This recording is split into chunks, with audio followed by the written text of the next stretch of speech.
ನಮಸ್ಕಾರ. ನಾನು ನಿಮ್ಮ ಭಾಗ್ಯನಾರಾಯಣ ಬೊಗ್ಗವರಪು. ನೀವು ನೋಡ್ತಾ ಇದ್ದೀರಿ ಸುದ್ದಿ ಸರ್ಕಲ್. ಪಶ್ಚಿಮ ಬಂಗಾಳವನ್ನ ಹೇಗಾದರೂ ಮಾಡಿ ತಮ್ಮ ವಶಕ್ಕೆ ಪಡೆಯಲೇಬೇಕು ಅಂತ ನರೇಂದ್ರ ಮೋದಿ, ಅಮಿತ್ ಶಾ, RSS, ಬಿಜೆಪಿ ಎಲ್ಲವೂ ಸಹ ಏನೆಲ್ಲ ಸಾಧ್ಯನೋ ಎಲ್ಲವನ್ನೂ ಮಾಡ್ತಾ ಇದೆ. ಆದರೆ ಕಳೆದ 10 ವರ್ಷಗಳಿಂದ ಆ ಪ್ರಯತ್ನ ಸಫಲ ಆಗಿಲ್ಲ. 2 ಚುನಾವಣೆಗಳಲ್ಲಿ ದೊಡ್ಡ ಮಟ್ಟದ ಪ್ರಯತ್ನ ಹಾಕಿದರೂ ಸಹ ಮಮತಾ ಬ್ಯಾನರ್ಜಿ ಅವರ ರೈಟ್ ಹ್ಯಾಂಡು, ಲೆಫ್ಟ್ ಹ್ಯಾಂಡು, ಇನ್ನೇನೇನೋ ಎಲ್ಲರನ್ನೂ ಸಹ ಬಿಜೆಪಿಗೆ ಎಳ್ಕೊಂಡ್ರು ಸಹ ಅದು ಸಾಧ್ಯ ಆಗಿಲ್ಲ, ಇಲ್ಲಿಯವರೆಗೆ ಆಗಿಲ್ಲ. ಆದರೆ ಈ ಬಾರಿ ಮಾಡಲೇಬೇಕು ಅಂತ 2026ರಲ್ಲಿ ಏನ್ ಚುನಾವಣೆ ಇದೆಯಲ್ಲ, ಈ ಚುನಾವಣೆಯಲ್ಲಿ ಹೇಗಾದ್ರೂ ಮಾಡಿ ಮಮತಾ ಬ್ಯಾನರ್ಜಿ ಅವರನ್ನ ಸೋಲಿಸಲೇಬೇಕು. ಪಶ್ಚಿಮ ಬಂಗಾಳವನ್ನ ತಮ್ಮ ಹತೋಟಿಗೆ ತೆಗೆದುಕೊಳ್ಳಬೇಕು. ಆ ಮೂಲಕ ಉತ್ತರ ಭಾರತ ಆಲ್ಮೋಸ್ಟ್ ಬಿಜೆಪಿ ಕಂಟ್ರೋಲ್ ಅಲ್ಲಿ ಇರುತ್ತೆ. ಆ ನಂತರ ದಕ್ಷಿಣ ಭಾರತದ ಬಗ್ಗೆ ಬೇರೆ ಪ್ಲಾನ್ಗಳು ಮಾಡ್ಕೊಳ್ಳಬಹುದು ಅನ್ನುವಂಥದ್ದು ಬಿಜೆಪಿಯ ಲೆಕ್ಕಾಚಾರ, RSS ಲೆಕ್ಕಾಚಾರ ಮತ್ತು ಅಮಿತ್ ಶಾ, ನರೇಂದ್ರ ಮೋದಿ ಅದಕ್ಕಾಗಿ ದುಡಿತಾ ಇರುವಂತಹ ವ್ಯಕ್ತಿಗಳು. ಸೊ ಅದರ ಭಾಗವಾಗಿ ಪಶ್ಚಿಮ ಬಂಗಾಳದಲ್ಲಿ ಈ ಬಾರಿ ಮಮತಾ ಬ್ಯಾನರ್ಜಿಯನ್ನ ಮುಗಿಸಲೇಬೇಕು ಅನ್ನುವಂತಹದರ ಭಾಗವಾಗಿ ಒಂದು ಸೂಪರ್ ಡೂಪರ್ ಪ್ಲಾನ್ ಅನ್ನು ರೆಡಿ ಮಾಡ್ಕೊಂಡಿದ್ದಾರೆ. ಆ ಪ್ಲಾನ್ ಅಲ್ಲಿ ಬರುವಂತಹ ಇಬ್ಬರು ವ್ಯಕ್ತಿಗಳು ಹುಮಾಯೂನ್ ಕಬೀರ್, ಅಸಾದುದ್ದೀನ್ ಓವೈಸಿ. ಇಬ್ಬರು ವ್ಯಕ್ತಿಗಳು. ಅಸಾದುದ್ದೀನ್ ಓವೈಸಿ ಮೇಲೆ ಇಲ್ಲಿಯವರೆಗೆ ಸಾಕಷ್ಟು ಜನ ಹೇಳುವಂತಹದ್ದು he is a BJP's B team ಅಂತ. ಬಿಜೆಪಿಯ ಬಿ ಟೀಮ್ ಆ ವ್ಯಕ್ತಿ. ಎಲ್ಲೆಲ್ಲ ಮುಸ್ಲಿಂ ಮತಗಳನ್ನು ಒಡೆಯೋಕೆ ಸಾಧ್ಯನೋ ಅಲ್ಲಿ ಹೋಗಿ ಕಾಂಗ್ರೆಸ್ಸು ಅಥವಾ ಆ ಸ್ಥಳೀಯ ಪಕ್ಷಗಳು ಯಾರು ಬಿಜೆಪಿ ವಿರುದ್ಧ ಹೋರಾಡ್ತಿದ್ದಾರೋ ಅವರಿಗೆ ನಷ್ಟ ಮಾಡುವಂತಹ ವೋಟ್ ಕಟ್ಟಿಂಗ್ ಕೆಲಸ ಮಾಡುವಂತಹದ್ದನ್ನೇ ಓವೈಸಿ ಮಾಡಿಕೊಂಡು ಬರ್ತಿರುವಂತಹದ್ದು ಅಂತ. ಅದಕ್ಕೆ ಇಲ್ಲಿಯವರೆಗೆ ಎಲ್ಲಿಯೂ ಸಹ ಸ್ಪಷ್ಟವಾಗಿ ಓಪನ್ ಆಗಿ ಒಂದು ಸಾಕ್ಷಿಯ ರೂಪದಲ್ಲಿ ಏನು ಸಿಗ್ತಿರ್ಲಿಲ್ಲ. ಆದರೆ ಈ ಬಾರಿ ಪಶ್ಚಿಮ ಬಂಗಾಳದ ವಿಚಾರದಲ್ಲಿ ಓವೈಸಿ ಪಕ್ಷದ ನಡೆ ಇದೆಯಲ್ಲ, ಅದು ಸ್ಪಷ್ಟವಾಗಿ ಹೇಳ್ತಾ ಇದೆ ಬಿಜೆಪಿಯ ಪ್ಲಾನ್ ಅಲ್ಲಿ ಓವೈಸಿಯ ಪಾತ್ರ ಇದೆ ಅಂತ. ಸೊ ಏನದು ಪ್ಲಾನು, ಯಾರಿದು ಹುಮಾಯೂನ್ ಕಬೀರ್ ಮತ್ತು ಓವೈಸಿ ಯಾವ ರೀತಿ ಅಲ್ಲಿ ಪಾಲ್ಗೊಳ್ತಿದ್ದಾರೆ ಎಲ್ಲವನ್ನು ವಿವರಿಸುವಂತಹ ಪ್ರಯತ್ನವನ್ನು ಮಾಡ್ತೀನಿ. ಡಿಸೆಂಬರ್ 6ನೇ ತಾರೀಕು ಮುರ್ಷಿದಾಬಾದ್, ಪಶ್ಚಿಮ ಬಂಗಾಳದ ಮುರ್ಷಿದಾಬಾದ್ನಲ್ಲಿ ಅಲ್ಲಿನ ಸ್ಥಳೀಯ MLA ಹುಮಾಯೂನ್ ಕಬೀರ್ ಅವರು ಗೆದ್ದಿದ್ದು TMC ಟಿಕೆಟ್ ಮೇಲೆ. ಮಮತಾ ಬ್ಯಾನರ್ಜಿಯ ಪಕ್ಷದಿಂದ ಗೆದ್ದು MLA ಆಗಿರೋದು. ಆದರೆ ಕಳೆದ 15 ದಿನಗಳ ಹಿಂದೆ ಅವರನ್ನ ಮಮತಾ ಬ್ಯಾನರ್ಜಿ ಪಕ್ಷದಿಂದ ಉಚ್ಚಾಟನೆ ಮಾಡಿದೆ. 6 ವರ್ಷದವರೆಗೆ ನಿಷೇಧ ಮಾಡಿದ್ದಾರೆ. ಸೊ ಆತ ಈಗ ಇಂಡಿಪೆಂಡೆಂಟ್ MLA ಅಂತಲೇ ಪರಿಗಣಿಸಬೇಕು. ಆ ವ್ಯಕ್ತಿ ಒಂದು ಘೋಷಣೆಯನ್ನು ಮಾಡಿದ್ರು 1 ತಿಂಗಳ ಹಿಂದೆ. ಆ ಘೋಷಣೆನೇ ಪಕ್ಷದಿಂದ ಹೊರಹಾಕೋದಕ್ಕೆ ಕಾರಣ ಆಗಿದ್ದು. ಆ ಘೋಷಣೆ ಏನು ಅಂದ್ರೆ, ಡಿಸೆಂಬರ್ 6 ಬಾಬರಿ ಮಸೀದಿ ಕೆಡವಿದ ಕಹಿ ದಿನದಂದೇ ಮುರ್ಷಿದಾಬಾದ್ನಲ್ಲಿ, ಪಶ್ಚಿಮ ಬಂಗಾಳದ ಮುರ್ಷಿದಾಬಾದ್ನಲ್ಲಿ ಒಂದು ಮಸೀದಿಗೆ ಶಂಕುಸ್ಥಾಪನೆ ಮಾಡ್ತೀವಿ. ಆವತ್ತು ಆರಂಭ ಮಾಡ್ತೀವಿ ಕನ್ಸ್ಟ್ರಕ್ಷನ್. ಆ ಮಸೀದಿಗೆ ಬಾಬರಿ ಮಸ್ಜಿದ್ ಅಂತಲೇ ಹೆಸರಿಡ್ತೀನಿ. ಇಂಥದ್ದೊಂದು ಘೋಷಣೆಯನ್ನ ಈ ವ್ಯಕ್ತಿ ಮಾಡ್ದ. ಯಾರು? ಹುಮಾಯೂನ್ ಕಬೀರ್ ಅಂತ, TMC MLA ಆಗ. ಆ ಘೋಷಣೆ ಆದ ಮಾರನೇ ದಿನಾನೇ ಅವರನ್ನ ಪಕ್ಷದಿಂದ ಕಿತ್ತು ಬಿಸಾಕಿದ್ರು. ಇದು ಪಕ್ಷದ ನಿಲುವಲ್ಲ, ಇದು ಹಿಂದೂ ಮುಸ್ಲಿಂ ಆಟ ಆಡೋದಕ್ಕೆ ಕೈಗೊಳ್ತಾ ಇರುವಂತಹ ಒಂದು ಕೃತ್ಯ. ಇದನ್ನ ನಾನು ಸಹಿಸಿಕೊಳ್ಳೋದಿಲ್ಲ ಅಂತ ಹೇಳಿ ಮಮತಾ ಬ್ಯಾನರ್ಜಿ ಪಕ್ಷದಿಂದ ಉಚ್ಚಾಟನೆ ಮಾಡಿದ್ರು. ಉಚ್ಚಾಟನೆ ಆಯ್ತು. 6ನೇ ತಾರೀಕು ಬಂತು. 6ನೇ ತಾರೀಕಿಗೆ ಸಾಕಷ್ಟು ಜನರನ್ನ ಸೇರಿಸಿ ಅವರಿಂದ ಇಟ್ಟಿಗೆಗಳನ್ನು ತರೋದಕ್ಕೆ ಹೇಳಿ, ಸಿಮೆಂಟ್ ತರೋಕೆ ಹೇಳಿ, ಕಬ್ಬಣ ತರೋಕೆ ಹೇಳಿ, ಮತ್ತು ಅಲ್ಲಿ ದೇಶ ವಿದೇಶದ ಧಾರ್ಮಿಕ ಗುರುಗಳು, ಮುಸ್ಲಿಂ ಧಾರ್ಮಿಕ ಗುರುಗಳನ್ನು ಸೇರಿಸಿ ಒಂದು ವೇದಿಕೆ ಮೇಲೆ ಅಲ್ಲಿ ಟೇಪ್ ಕಟ್ ಮಾಡುವ ಮೂಲಕ ಬಾಬರಿ ಮಸೀದಿಗೆ ಶಂಕುಸ್ಥಾಪನೆ ಅಂತ ಘೋಷಣೆ ಮಾಡಿದ್ರು. 300 ಕೋಟಿ ರೂಪಾಯಿಗಳಲ್ಲಿ ಅಲ್ಲೊಂದು ಮಸೀದಿ ಬರುತ್ತೆ. ಮಸೀದಿ ಮಾತ್ರ ಅಲ್ಲ, ಒಂದು ಕಾಲೇಜು, ಒಂದು ಹಾಸ್ಪಿಟಲ್ ಸಹ ಬರುತ್ತೆ. ಈಗಾಗಲೇ 90 ಕೋಟಿ ರೂಪಾಯಿಗಳು ದೇಣಿಗೆ ಸಿದ್ಧ ಆಗಿದೆ. ಮಿಕ್ಕಿದ್ದು ಸಹ ಬರುತ್ತೆ. ಅತಿ ವೇಗವಾಗಿ ಮಸೀದಿಯ ನಿರ್ಮಾಣವನ್ನು ಮಾಡ್ತೀವಿ ಅಂತ ಆವತ್ತು ಇದೇ ವ್ಯಕ್ತಿ ಹುಮಾಯೂನ್ ಕಬೀರ್ ಘೋಷಣೆ ಮಾಡಿಕೊಂಡ. ಆ ಘೋಷಣೆ ಆದ ನಂತರ ಆತನ ಇತಿಹಾಸವನ್ನ ಕೆದಕಿ ನೋಡಿದಾಗ ಆಗ ಅನುಮಾನಗಳು ಮೂಡೋದಕ್ಕೆ ಶುರುವಾಯಿತು. ಆತನ ಲಿಂಕ್ಸ್ ಒಂದಲ್ಲ ಒಂದು ರೀತಿಯಲ್ಲಿ ಬಿಜೆಪಿ ಜೊತೆ ಇರೋದು ಹೊರಗಡೆ ಬಂತು. 2013ರಲ್ಲಿ TMCಯಲ್ಲಿ ಮಂತ್ರಿಯಾಗಿದ್ದಂತಹ ವ್ಯಕ್ತಿ 2018ರ ಹೊತ್ತಿಗೆ ಪಕ್ಷದಿಂದ ಉಚ್ಚಾಟನೆ ಆಗ್ತಾನೆ. ಯಾಕೆ? ಪಕ್ಷ ವಿರೋಧಿ ಚಟುವಟಿಕೆ ಅಂತ. ಉಚ್ಚಾಟನೆ ಆದ ತಕ್ಷಣನೇ ಹೋಗಿ ಬಿಜೆಪಿ ಸೇರ್ಕೊಳ್ತಾನೆ. ಮುಸ್ಲಿಂ ವ್ಯಕ್ತಿಗಳಿಗೆ ಬಿಜೆಪಿ ಎಲೆಕ್ಷನ್ ಅಲ್ಲಿ ಟಿಕೆಟ್ ಕೊಡೋದಿಲ್ಲ, ಅದು ನಿಮಗೆ ಗೊತ್ತಿರೋ ಸತ್ಯ. ಆದರೆ ಈ ಕೇಸಲ್ಲಿ ಹಾಗಾಗ್ಲಿಲ್ಲ. ಹುಮಾಯೂನ್ ಕಬೀರ್ ಪಶ್ಚಿಮ ಬಂಗಾಳದಿಂದ ಬಿಜೆಪಿ ಟಿಕೆಟ್ ಮೇಲೆ ಲೋಕಸಭೆಗೆ ಸ್ಪರ್ಧೆ ಮಾಡ್ತಾನೆ. ಬಿಜೆಪಿ ಟಿಕೆಟ್ ಇಂದ ಸೋತ್ ಹೋಗ್ತಾನೆ. ಆ ನಂತರ ಸೋತ ನಂತರ 2020ಕ್ಕೆ ಮತ್ತೆ ಟಿಎಂಸಿಗೆ ಬಂದು ಸೇರ್ಕೊಂಡು 2021ರಲ್ಲಿ ಟಿಎಂಸಿ ಟಿಕೆಟ್ ಮೇಲೆ ಈಗ MLA ಆಗಿರೋದು. ಈಗ ಮತ್ತೆ ಉಚ್ಚಾಟನೆ. ಸೊ ಆ ಮೂಲಕ ಈತ ಬಿಜೆಪಿಯೊಂದಿಗೆ ಸಂಪರ್ಕ ಹೊಂದಿರುವ ವ್ಯಕ್ತಿ ಅನ್ನೋದು ಕನ್ಫರ್ಮ್ ಆಯ್ತು. ಆ ನಂತರ ಟಿಎಂಸಿ ಮಮತಾ ಬ್ಯಾನರ್ಜಿ ಒಂದೊಂದೇ ವಿಚಾರವನ್ನ ಹೊರಗಾಕೋಕೆ ಶುರು ಮಾಡಿದ್ರು. ಏನು? ಆತನ ಇತ್ತೀಚಿನ ಐಷಾರಾಮಿ ಜೀವನದ ಬಗ್ಗೆ ಒಂದಷ್ಟು ವಿಡಿಯೋಗಳು, ಫೋಟೋಗಳನ್ನು ಬಿಡುಗಡೆ ಮಾಡಿದ್ರು. ಇದ್ದಕ್ಕಿದ್ದ ಹಾಗೆ MLA ಹಾಸ್ಟೆಲ್ ಅಲ್ಲಿ ಇರೋದಕ್ಕೂ ಸಹ ಹಿಂಜರಿತಾ ಇದ್ದಂತಹ ವ್ಯಕ್ತಿ, ಅದನ್ನೇ ನಂಬಿಕೊಂಡು ಕೋಲ್ಕತ್ತಾಗೆ ಬರ್ತಿದ್ದಂತಹ ವ್ಯಕ್ತಿ, ಈಗ ಕೋಲ್ಕತ್ತಾದಲ್ಲಿ ಅತ್ಯಂತ ಐಷಾರಾಮಿ ಹೋಟೆಲ್, 5 ಸ್ಟಾರ್ ಹೋಟೆಲ್ನಲ್ಲಿ ರೂಮ್ ಮಾಡಿಕೊಂಡು ಅಲ್ಲೇ ಇರೋದು. ಆ ಹೋಟೆಲ್ನಲ್ಲಿ ಬಿಜೆಪಿಯ ಯಾವುದೇ ದೊಡ್ಡ ಲೀಡರ್ ಇನ್ಕ್ಲೂಡಿಂಗ್ ಅಮಿತ್ ಶಾ ಬಂದರೂ ಸಹ ಆ ಹೋಟೆಲಲ್ಲೇ ಸ್ಟೇ ಮಾಡೋದು ಕೋಲ್ಕತ್ತಾದಲ್ಲಿ. ಅಷ್ಟು ಕಾಸ್ಟ್ಲಿ ಹೋಟೆಲ್ ಅದು. ಒಂದು ದಿನದ ಬಾಡಿಗೆ 50-60 ಸಾವಿರ ರೂಪಾಯಿ. ಅಂತಹ ಕಾಸ್ಟ್ಲಿ ಹೋಟೆಲ್ ಅಲ್ಲಿ ಇರೋದು.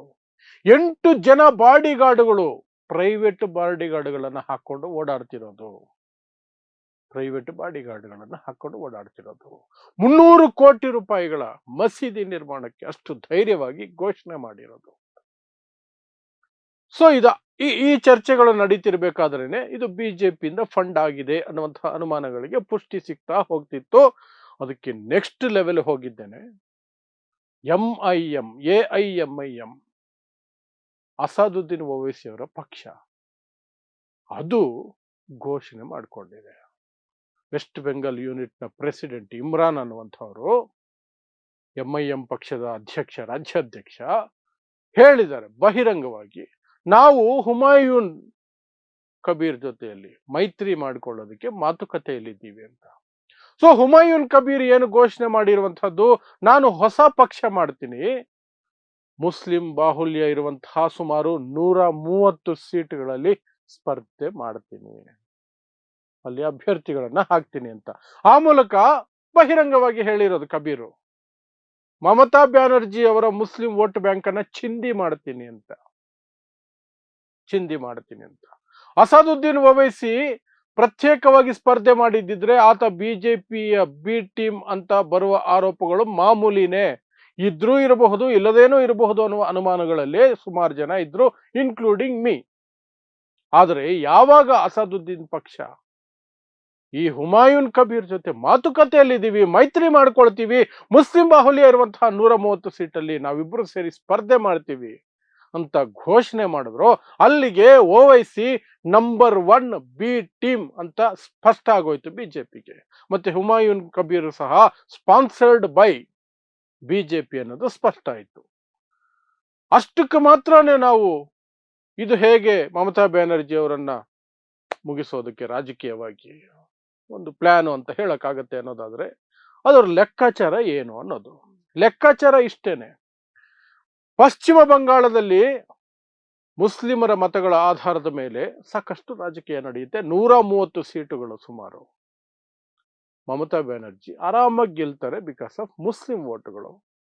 ಆ ವೋಟುಗಳನ್ನ ಹೇಗಾದ್ರೂ ಮಾಡಿ ಛಿದ್ರ ಮಾಡಲೇಬೇಕು, ಇಲ್ಲದೆ ಹೋದ್ರೆ ಮಮತಾ ಬ್ಯಾನರ್ಜಿನ ಸೋಲ್ಸಕ್ಕಾಗಲ್ಲ. ಅದು ಒಂದು. ಇನ್ನೊಂದು, ಬೇರೆ ಕ್ಷೇತ್ರಗಳಲ್ಲಿ ಜಾತ್ಯತೀತ ಮತಗಳು ಸಹ ಮಮತಾ ಬ್ಯಾನರ್ಜಿಗೆ ಬರ್ತವೆ, ಹಿಂದೂಗಳ ಮತಗಳು ಬರ್ತವೆ, ಸಾಕಷ್ಟು ಮತಗಳು ಬರ್ತವೆ. ಕಾರಣಗಳು ಬೇರೆ ಬೇರೆ ಏನೇನೋ ಇರ್ತವೆ, ಲೋಕಲ್ ರೀಸನ್ಸ್. ಅವುಗಳಲ್ಲಿ ಹಿಂದೂ ಮತಗಳನ್ನ ಒಂದನ್ನೂ ಸಹ ವೇಸ್ಟ್ ಮಾಡದಂಗೆ ಬಿಜೆಪಿ ಕಡೆಗೆ ತಿರುಗಿಸ್ಬೇಕು ಅಂದ್ರೆ ಹಿಂದೂ ಮುಸ್ಲಿಂ ಗೇಮ್ ಅನ್ನ ದೊಡ್ಡ ಮಟ್ಟದಲ್ಲಿ ಆಡಬೇಕಾಗತ್ತೆ ವೆಸ್ಟ್ ಬೆಂಗಾಲ್ ಅಲ್ಲಿ. ಬೇರೆ ರಾಜ್ಯಗಳಲ್ಲಾದ್ರೆ ಮುಸ್ಲಿಂ ಪಾಪ್ಯುಲೇಷನ್ ಕಡಿಮೆ, ಹಿಂದೂಗಳನ್ನ ಸ್ವಲ್ಪ ಭಾವನಾತ್ಮಕವಾಗಿ ಟಚ್ ಮಾಡಿದ್ರೆ ಒಂದು 60% ಹಿಂದೂಗಳು ಓಟ್ ಹಾಕ್ಬಿಟ್ರೆ ಬಿಜೆಪಿ ಗೆದ್ದು ಬಿಡುತ್ತೆ. ಇಲ್ಲಿ 80 to 90% ಹಿಂದೂಗಳು ಓಟ್ ಹಾಕಿದ್ರೆ ಮಾತ್ರನೇ ಬಿಜೆಪಿ ಗೆಲ್ಲಕ್ಕಾಗದು. ಹಿಂದೂಗಳಲ್ಲಿ 80 ರಿಂದ 90% ವೋಟರ್ಸ್ ಬಿಜೆಪಿಗೆ ಓಟ್ ಹಾಕ್ಬೇಕು, ಆಗ್ಲೇ ಆಗೋದು. ಅಷ್ಟು ದೊಡ್ಡ ಜಂಕು ಬಿಜೆಪಿ ಕಡೆ ಬರಬೇಕು ಅಂದ್ರೆ ಬೇರೆ ರಾಜ್ಯಗಳಲ್ಲಿ ಮಾಡಿದಂತಹ ಸಣ್ಣ ಪುಟ್ಟ ಹಿಂದೂ ಮುಸ್ಲಿಂ ಮಾಡಿದ್ರೆ ಸಾಧ್ಯ ಇಲ್ಲ. ದೊಡ್ಡ ಮಟ್ಟದಲ್ಲಿ ಹಿಂದೂ ಮುಸ್ಲಿಂ ಮಾಡಬೇಕು. ಅದಕ್ಕೆ ಅವರು ಬಳಸಬಹುದಾದಂತಹ ದೊಡ್ಡ ಅಸ್ತ್ರ ಅಂದ್ರೆ ಈ ಹಿಂದಿನ ಅಸ್ತ್ರನೇ ಏನು, ಬಾಬರಿ ಮಸೀದಿ. ಬಾಬರಿ ಮಸೀದಿ ಕಟ್ಟುತ್ತೀವಿ ಅಂತ ಒಬ್ಬರು ಮುಂದೆ ಬರ್ಲಿ, ಅವ್ರ ಹಿಂದೆ ಮುಸ್ಲಿಮರು ಹೋಗ್ಲಿ. ಒಂದು ಕಡೆ ಮುಸ್ಲಿಮರು ಹೋಗೋದು ಒಂದೇ ಕಲ್ಲಲ್ಲಿ ಎರಡು ಹಣ್ಣು ಹೊಡೆಯೋದು ಅಂತ. ಇದನ್ನ ಮುಸ್ಲಿಮರು ಒಂದ್ ಕಡೆ ಸ್ಪ್ಲಿಟ್ ಆಗ್ತಾರೆ, ಮಮತಾ ಬ್ಯಾನರ್ಜಿ ಮತ್ತು ಆ ಹೊಸ ಪಕ್ಷನೋ ಓವೈಸಿನೋ ಯಾರೋ ಒಬ್ರು, ಯಾಕಂದ್ರೆ ಅವರು ಬಾಬರಿ ಕಟ್ತೀನಿ ಅಂತಿದಾರಲ್ಲ ಅಂತ. ಇನ್ನೊಂದು ಕಡೆ ನೋಡ್ರಿ, ಮುಸ್ಲಿಮರು ಬಾಬರಿನ ಕಟ್ಟುತ್ತಾರಂತೆ. ಆ ಬಾಬರಿಯನ್ನ ಹೊಡೆಯೋದಕ್ಕೆ ನಾವೆಷ್ಟು ತ್ಯಾಗ ಮಾಡಿದ್ದೀವಿ, ಎಷ್ಟು ಶ್ರಮ ಪಟ್ಟಿದ್ದೀವಿ. ಅಷ್ಟೆಲ್ಲ ಆದರೂ ಸಹ ಈಗ ಮತ್ತೆ ಇನ್ನೊಂದು ಬಾಬರಿ ಕಟ್ಟಕ್ಕೆ ಹೊರಟಿದ್ದಾರೆ. ಇದು ಹಿಂದೂಗಳ ಮೇಲೆ ಇವರು ಹಾಕ್ತಿರುವಂತಹ ಸವಾಲು, ಮುಸ್ಲಿಮರ ಸವಾಲಿದು. ಅದನ್ನ ನಾವು ಸ್ವೀಕರಿಸ್ಬೇಕು, ಅದನ್ನ ಹಿಮ್ಮೆಟ್ಟಿಸ್ಬೇಕು. ಅಂದ್ರೆ ನೀವೆಲ್ಲ ಒಟ್ಟಾಗಿ, ಹಿಂದೂಗಳೆಲ್ಲ ಒಟ್ಟಾಗಿ ಬಿಜೆಪಿಗೆ ಮತ ಹಾಕಿ ಅಂತ ಬಿಜೆಪಿ ಅಲ್ಲಿ ಹಿಂದೂ ಮುಸ್ಲಿಂ ಕತೆ ದೊಡ್ಡ ಮಟ್ಟದಲ್ಲೇ ಮಾಡ್ಬೋದು. ಬೇರೆ ವಿಚಾರದಲ್ಲಿ ಮಾಡಿದ್ರೆ ಸಣ್ಣ ಪುಟ್ಟ ಆಗುತ್ತೆ. ಬಾಬರಿ ಅನ್ನೋದು ಸೆಂಟಿಮೆಂಟಲ್. ಅದಕ್ಕೆ ಪೂರಕವಾಗಿ ಯಾವಾಗ ಹುಮಾಯೂನ್ ಕಬೀರ್ ಅನೌನ್ಸ್ ಮಾಡಿದ್ನೋ ನಾನು ಬಾಬರಿ ಮಸೀದಿ ಕಟ್ತೀನಿ ಅಂತ, ಅವತ್ತೇ ಬಿಜೆಪಿ ಕಡೆಯಿಂದ ಬಿಜೆಪಿ ಲೀಡರ್ಗಳು ಬ್ಯಾಕ್ ಟು ಬ್ಯಾಕ್ ಪೋಸ್ಟ್ಗಳು ಹಾಕ್ತಿದ್ರು, ಹೇಳಿಕೆಗಳನ್ನು ಕೊಡ್ತಿದ್ರು. ನೀವು ಬಾಬರಿನ ಕಟ್ಟಿ ತೋರಿಸಿ, ನಾವೇ ಅಧಿಕಾರಕ್ಕೆ ಬರೋದು 2026ರಲ್ಲಿ ನಾವು ಅಧಿಕಾರಕ್ಕೆ ಬಂದು ಅದನ್ನ ಕೆಡವುತ್ತೀವಿ, ನೋಡ್ತಾ ಇರಿ. ಆ ನಂತರ ಯಾವಾಗ ಅದರ ಶಂಕುಸ್ಥಾಪನೆ ಆಯ್ತು, ಸಾವಿರಾರು ಸಂಖ್ಯೆಯಲ್ಲಿ ಮುಸ್ಲಿಮರು ಇಟ್ಟಿಗೆ ಕಲ್ಲುಗಳನ್ನು ತರೋ ಹಾಗೆ ಹುಮಾಯೂನ್ ಕಬೀರ್ ನೋಡ್ಕೊಂಡು, ಆಗ ಮತ್ತೆ ಬಿಜೆಪಿ ಕಡೆಯಿಂದ ಇನ್ನೊಂದು ದಾಳಿ ಆಯ್ತು. ಅವರು ಇಟ್ಟಿಗೆ ತಂದಿರೋದು ಮಸೀದಿ ಕಟ್ಟೋದಕ್ಕಲ್ಲ, ಹಿಂದೂಗಳ ತಲೆ ಒಡೆಯೋದಕ್ಕೆ ಅಂತ. ಈ ರೀತಿಯಾದಂತಹ ಹೇಳಿಕೆಗಳನ್ನ ಬಿಜೆಪಿ ಕೊಡೋದಕ್ಕೆ ಶುರು ಮಾಡಿತು. ಅಲ್ಲಿಗೆ ಬಾಬರಿ ಅನ್ನುವಂಥದ್ದನ್ನ ಭಾವನಾತ್ಮಕವಾಗಿ ಬಳಸ್ಕೊಂಡು ಹಿಂದೂಗಳನ್ನ ಈ ಕಡೆಗೆ ಸೆಳೆಯೋದೊಂದು, ಇನ್ನೊಂದು ಮುಸ್ಲಿಮರನ್ನ ಇಬ್ಬಾಗ ಮಾಡೋದು. ಇದು ಗೇಮ್ ಪ್ಲಾನ್. ಈ ಗೇಮ್ ಪ್ಲಾನ್ಗೆ, ಈ ನೀಚ ಗೇಮ್ ಪ್ಲಾನ್ಗೆ ಹುಮಾಯೂನ್ ಕಬೀರ್ ಬಲಿಯಾಗಿರೋದು.